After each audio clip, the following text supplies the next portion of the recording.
What's going on, people? It's your boy Calwu, and welcome to another episode of Planetwu. And I have another early review for y'all. I got 3 other anime that I will be doing, and one of the anime is actually going to spark another video, a video with news and information. Because whenever I find something interesting in the anime that I didn't know, I always try and do some research and kind of put more information out there as an appreciation to the Japanese and their culture. Which is the tradition in their culture at times can be very beautiful and it's super interesting. So the 3 anime I will be talking about is the Ultimate Next Gen Full Dive RPG is even shittier than real life, Bakutan, and Kiyo in Kyoto from the Maiko House. The Maiko House. And if you haven't already, please like, share, and subscribe to the video. That is the best way to help my channel, continue to help my channel grow. Leave comments in the section below about the anime, because like I said, all of these are spring anime. The spring anime are bountiful and plentiful. There's a whole lot of them. The winter anime, it wasn't as many. This spring anime, man, it is so much anime out there. But I digress, because I'm going to go ahead and start on the first anime, which is Full Dive, the Ultimate Next Gen Full Dive RPG is even shittier than real life. Okay, so after talking to the school advisor and his friend Takafumi, Hiro leaves school in a hurry to buy finalizing Quest 22, which is a new MMO VR RPG. But on his way there, he was stopped by his high school bullies that shook him down for cash. After dealing with them by giving them money so they can hurry up and get out his face, he leaves to go and buy the VR, RPG, finalizing Quest 22. But he didn't have enough money because he made a mistake and gave his bullies a $100 bill. Instead of giving them the tens, he gave them a $100 bill, and he was short on being able to buy the game. His last attempt ditched to get the game, he finds a obscure hole in the wall game store, and he goes there in hopes of being able to find the game cheaper. But instead, he runs into the beautiful Riona, who tricks him into buying the game called Kiwame Quest. Kiwame Quest. She promised to help guide him through his journey of the game. Now, the game Kiwame Quest, she boasts, this game is the ultimate simulation. The sounds are real. The graphics are real. The taste is real. The pain is real. Your sense of smell is real. And literally everything that you can do in real life, those attributes carry over into the game, so you can do it in the game too. And it talks that this game is open-ended and it's real. This the game with the best realism. And he's like, okay. So Hiro goes in, he makes his avatar, he gets into the game. In the game, he starts off in his house, and he's visited by his childhood friend, who is also the love interest, Alicia. So his whole thought process is like, okay, first quest of the game is to get out of the town. So he's like, all right. So, he starts talking to Alicia like, yeah, you know what? I got to get out of this town. Like, how do I get out of town? And she's like, you know what? We shouldn't be doing that because that type of talk is a blasphemy to our country. Members of this country don't leave. And the only way you can leave is if you get special permission to leave from the throne or whoever the ruler is. And he's like, oh, okay, I guess. And she's like, yeah, so why don't we just go ahead and pick apples out? And then her brother Martin shows up, which is his best friend. So he pretty much goes through this spiel with Martin, and Martin is like, you can't leave. He's like, and I'm not going to let you put yourself in trouble by saying this out loud. So he tries to fight Martin, and Martin pretty much beats him a bunch of times. And it's like, bro, I'm doing this for you. I'm doing this for you. This is going to help you out. Please just stop it. Let's just go about our day. Let's go pick these apples in the tree. Let's go make some money. Let's go have some fun. Let's chill. And he was like, fuck that. I got to get out of this town. So he waits. So Martin's eating an apple off of a knife. Like, how you see cool characters do it. and he tackled him while he did it and stabbed him through the freaking mouth out the back of his head with the knife, killing him. Then the tag around his neck changed to Best Friend Killer. So that is the first title he acquired in the game. And Alicia pursued him to murder him. And he spends just a crazy amount of time just running from her and trying to survive. Riona pretty much meets up with him in a fairy form that only he can see and tries to help him navigate escaping Alicia's grasp and figuring out how to deal with this. And she told him about another gamer who actually did this same thing and was like, yeah, he's been known as to be at the casino. So he goes talk to the gamer, and the gamer was like, yeah, pretty much I killed her and him. He was like, yeah, they were named different in my game, but I killed both of them. And then he starts talking to somebody, and he's like, who the hell is he talking to? This guy's nuts. And he was like, yeah, can you help me with it? And he was like, yeah, I can help you. Guards, this the guy that did it. Get him. And he snitched him out. And he like, bruh, why would you do that? He was like, yeah, bro, I did 12 years of hard labor. You good? You can do this? And he's like, so you telling me you did 12 real years? Like you came back to this game every time and did 12 real years of hard labor? Bro, you nuts. He goes to jail, and while he's in prison, he ends up becoming a target of torture expert in her torture chamber, Mizurisa, which is like the last character that he met in the the last episode that dropped.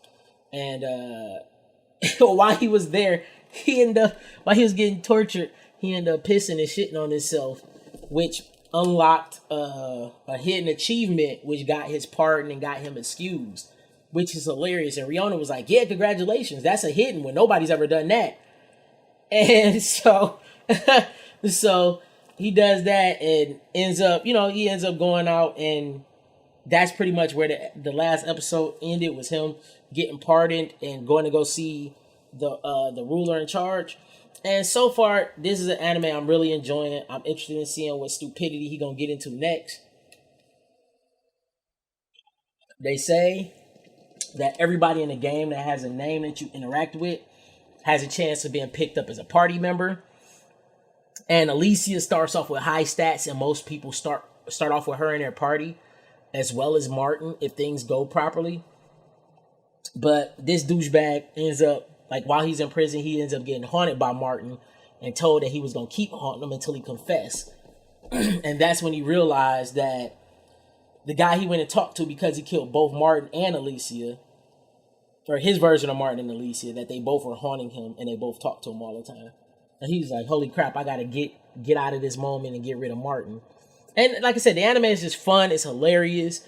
If you like isekai or you like in the game anime, this one is hilarious. It's too real to be a game. And like, I enjoy senses of realism in my game, but I don't want to feel pain in any game that I play. Like, I like faking like I experience pain. Like, if I get hit and take crazy battle damage, I go, ah!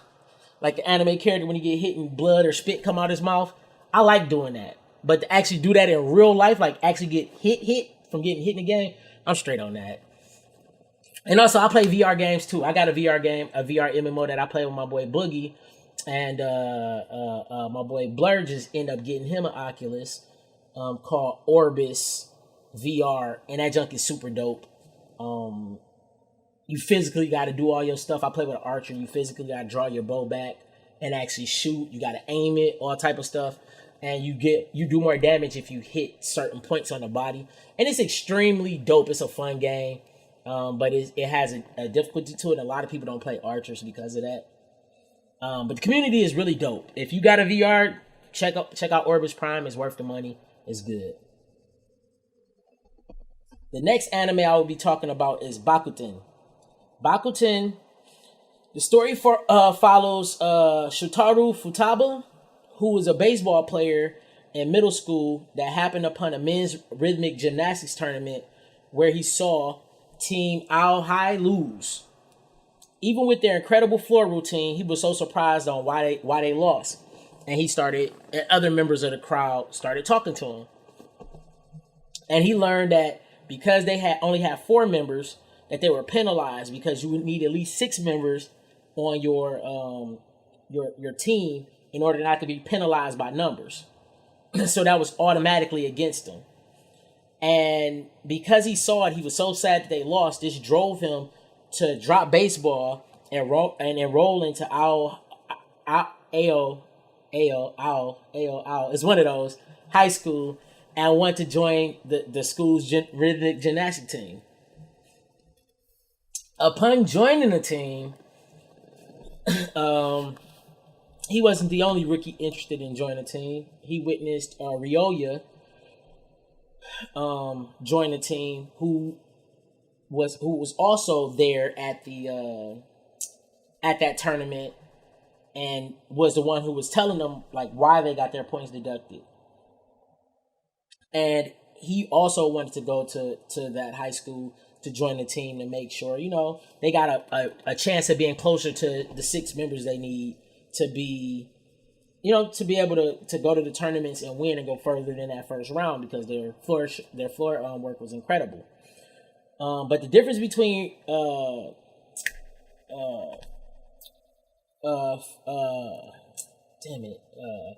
Shotaro and Ryoya is that Ryoya is a top-ranked gymnast, floor rhythmic gymnast, that was considered a prodigy in high school.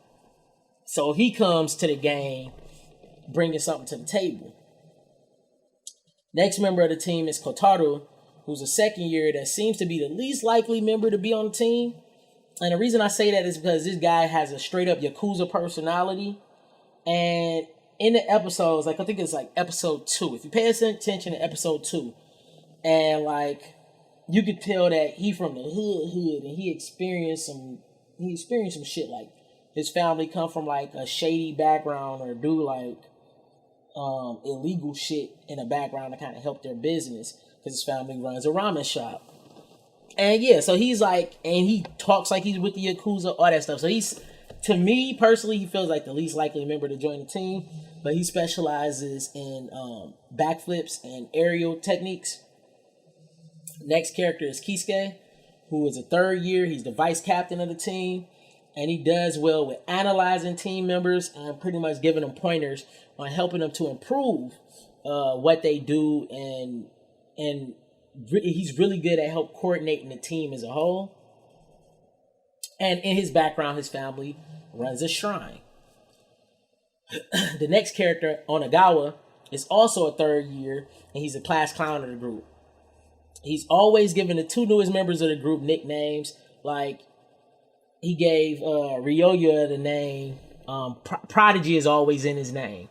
So he was like, yeah, I'm going shopping, and like was about to walk into a bra and panty shop, and he called him like the pervy prodigy. And he was like, dog, stop calling me that. And he literally always keep giving them nicknames that they don't like. Like even Shotaro is like, yeah, I don't really like that too much. Can you please not call me that? Where Ryoya is like, stop calling me that. That shit weak. Don't call me that. They're just trash. And he's a really good dude. Like I said, Onagawa is a really good dude. He's outgoing. He's fun. He's very lighthearted. And his family runs a fish shop. They sell fish. Not like a fish shop is like they sell them as pets, but like a food fish shop.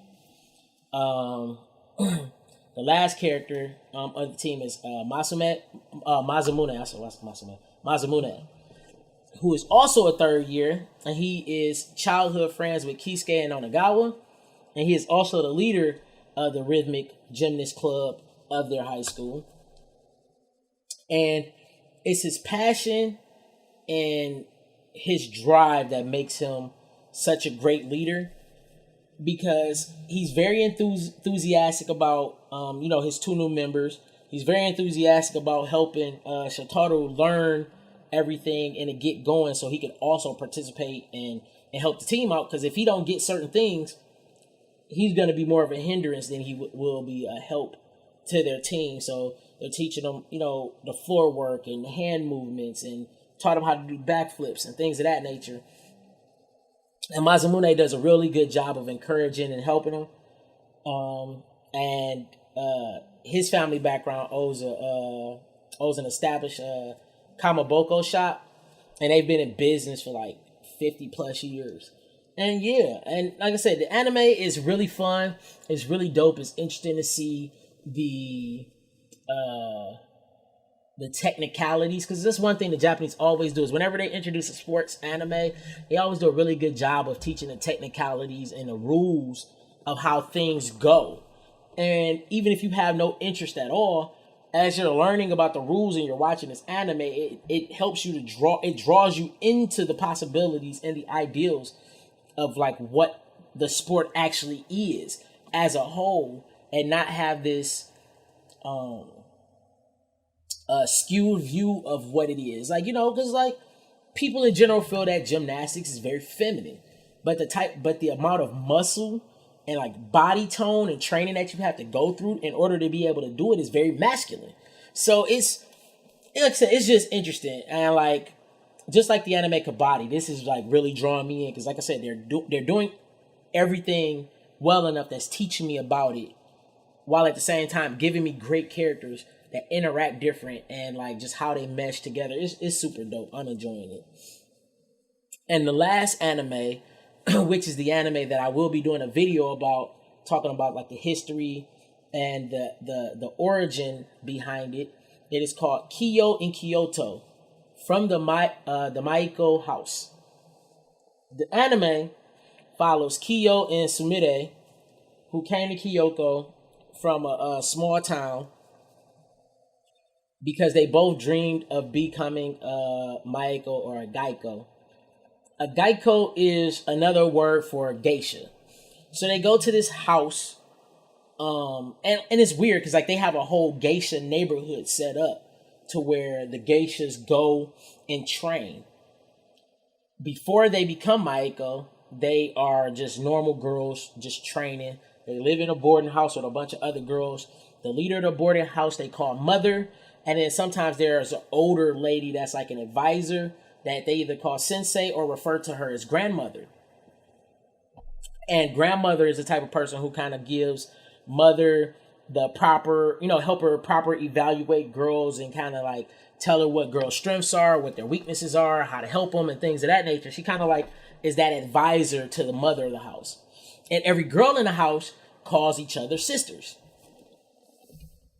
And the anime is just interesting because Kiyo goes in order to become a Maiko, which is like an apprentice geisha.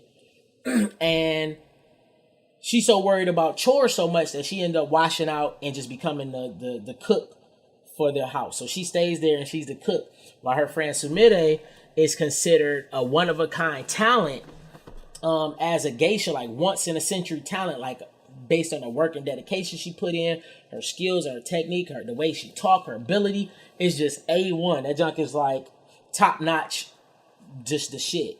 And she eventually acquires the name Momohana.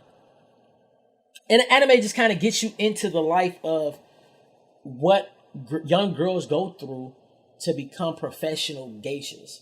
And it's just really dope. Like I said, like I had no idea that there was such a type of like specified history behind it, even though like we know like the type of things geishas were into, and even how kunoichi, which are female ninjas or women ninjas, would pose as geishas in towns and use that like to gather information for reconnaissance, and sometimes use it for assassination work.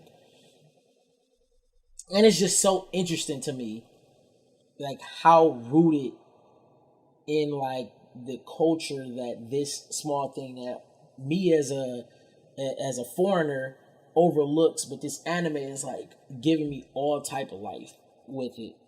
And yeah, I'm thoroughly enjoying like learning. And yeah, that's it for this episode. So once again, I appreciate y'all for rocking with me. Be on the lookout for that geisha video I'm going to be talking about, because I'm going to deep dive and kind of go into it with the whole setup. I'm going to go into a little bit more. I'll probably repeat a little bit of the information you heard here, because I was just gushing a little bit, but then I'm going to go further into it and kind of talk about things a little bit more. But yeah, I appreciate y'all. Once again, this is Calwu from planetwu. I appreciate y'all for rocking with me, and it's Calwu from signing off. Peace. than yeast. Dropping more bombs than Funkmaster Flex, doing war in the Middle East. I'm on another plane, parting my lasers. I'm starving Marvin the Martian.